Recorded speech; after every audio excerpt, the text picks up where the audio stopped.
2015 നടന്ന പുത്തുമല ദുരന്തത്തിനേക്കാളും വളരെ ഭീകരത. അപ്പോൾ വല്ലാത്ത അവസ്ഥ പഠിച്ചോ കാത്തില്ല. ഇത് നമ്മളെ ഹൈസ്കൂളിലെ സ്കൂളിൻ്റെ സൈഡിലുള്ള റോഡാണ്. ആ റോഡിലൂടെയാണ് ആ വെള്ളം ഒഴുകുന്നത് കേട്ടോ. ഞാനിപ്പോൾ ലാസ്റ്റ് റെസ്ക്യൂ ടീം എത്തി ഇതെവിടെ വരെ എത്തിയിട്ടുള്ളൂ, അതിനപ്പുറത്തേക്ക് എത്തിയിട്ടില്ല.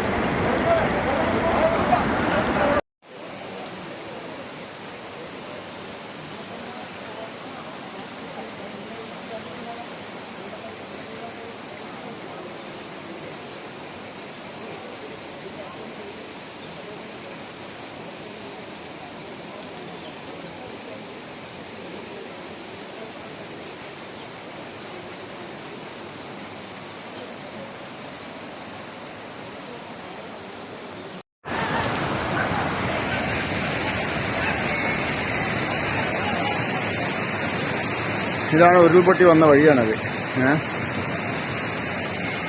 പുഴ ഇതിൻ്റെ ഈ വീടിൻ്റെ അങ്ങേ ഭാഗത്ത് കൂടെയാണ് പുഴ പോകുന്നത്. രക്ഷാപ്രവർത്തനമാണ് സജീവമായിട്ട് നടക്കുന്നത്. അത് ആ വീടിൻ്റെ മുകളിൽ ആളുണ്ട്.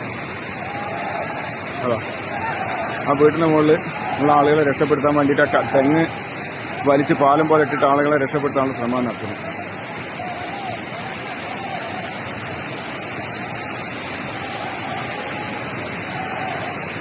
ആ വീടിൻ്റെ മൂലയിലേക്കാണ് വണ്ടിയാണ് തലകുത്തനായി നിൽക്കുന്നത്, ആ കാറ്. എന്തായാലും വളരെ പ്രയാസപ്പെടുത്തുന്ന കാഴ്ചകളാണ്. ഒരുപാട് വീടുകൾ, എണ്ണി പറയാൻ പറ്റാത്തത്ര വീടുകൾ പോയിട്ടുണ്ട്. വയനാട് മുണ്ടക്കയിലെ ഉരുൾപൊട്ടലാണിത്. ഇവിടുത്തെ അമ്പലം, സ്കൂൾ കെട്ടിടം, വീടുകളെല്ലാം പോയി.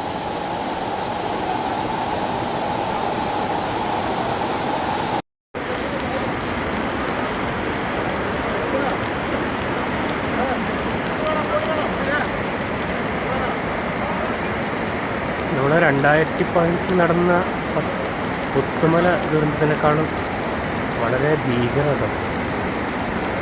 അപ്പോൾ വല്ലാത്ത അവസ്ഥ പഠിച്ചോ കാത്തില്ല. ഇത് നമ്മളെ ഹൈസ്കൂളിലെ സ്കൂളിൻ്റെ സൈഡിലുള്ള റോഡാണ്. ആ റോഡിലൂടെയാണ് ആ വെള്ളം ഒഴുകുന്നത് കേട്ടോ. ഞാനിപ്പോൾ ലാസ്റ്റ് റെസ്ക്യൂ ടീം എത്തി ഇതെവിടെ വരെ എത്തിയിട്ടുള്ളൂ, അതിനപ്പുറത്തേക്ക് എത്തിയിട്ടില്ല.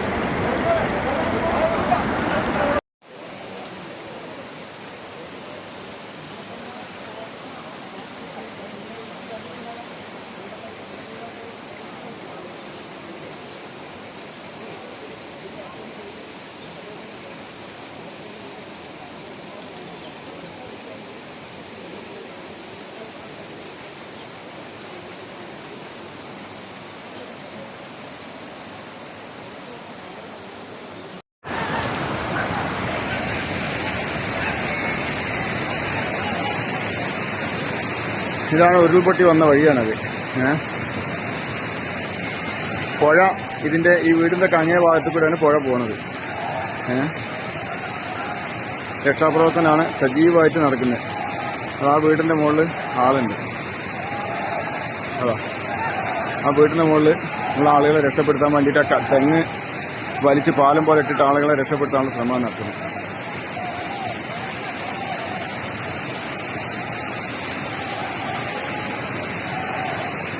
ആ വീടിൻ്റെ മൂലയിലേക്കാണ് വണ്ടിയാണ് തലകുത്തനായി നിൽക്കുന്നത്, ആ കാറ്. എന്തായാലും വളരെ പ്രയാസപ്പെടുത്തുന്ന കാഴ്ചകളാണ്. ഒരുപാട് വീടുകൾ, എണ്ണി പറയാൻ പറ്റാത്തത്ര വീടുകൾ പോയിട്ടുണ്ട്. വയനാട് മുണ്ടക്കയിലെ ഉരുൾപൊട്ടലാണിത്. ഇവിടുത്തെ അമ്പലം, സ്കൂൾ കെട്ടിടം, വീടുകളെല്ലാം പോയി.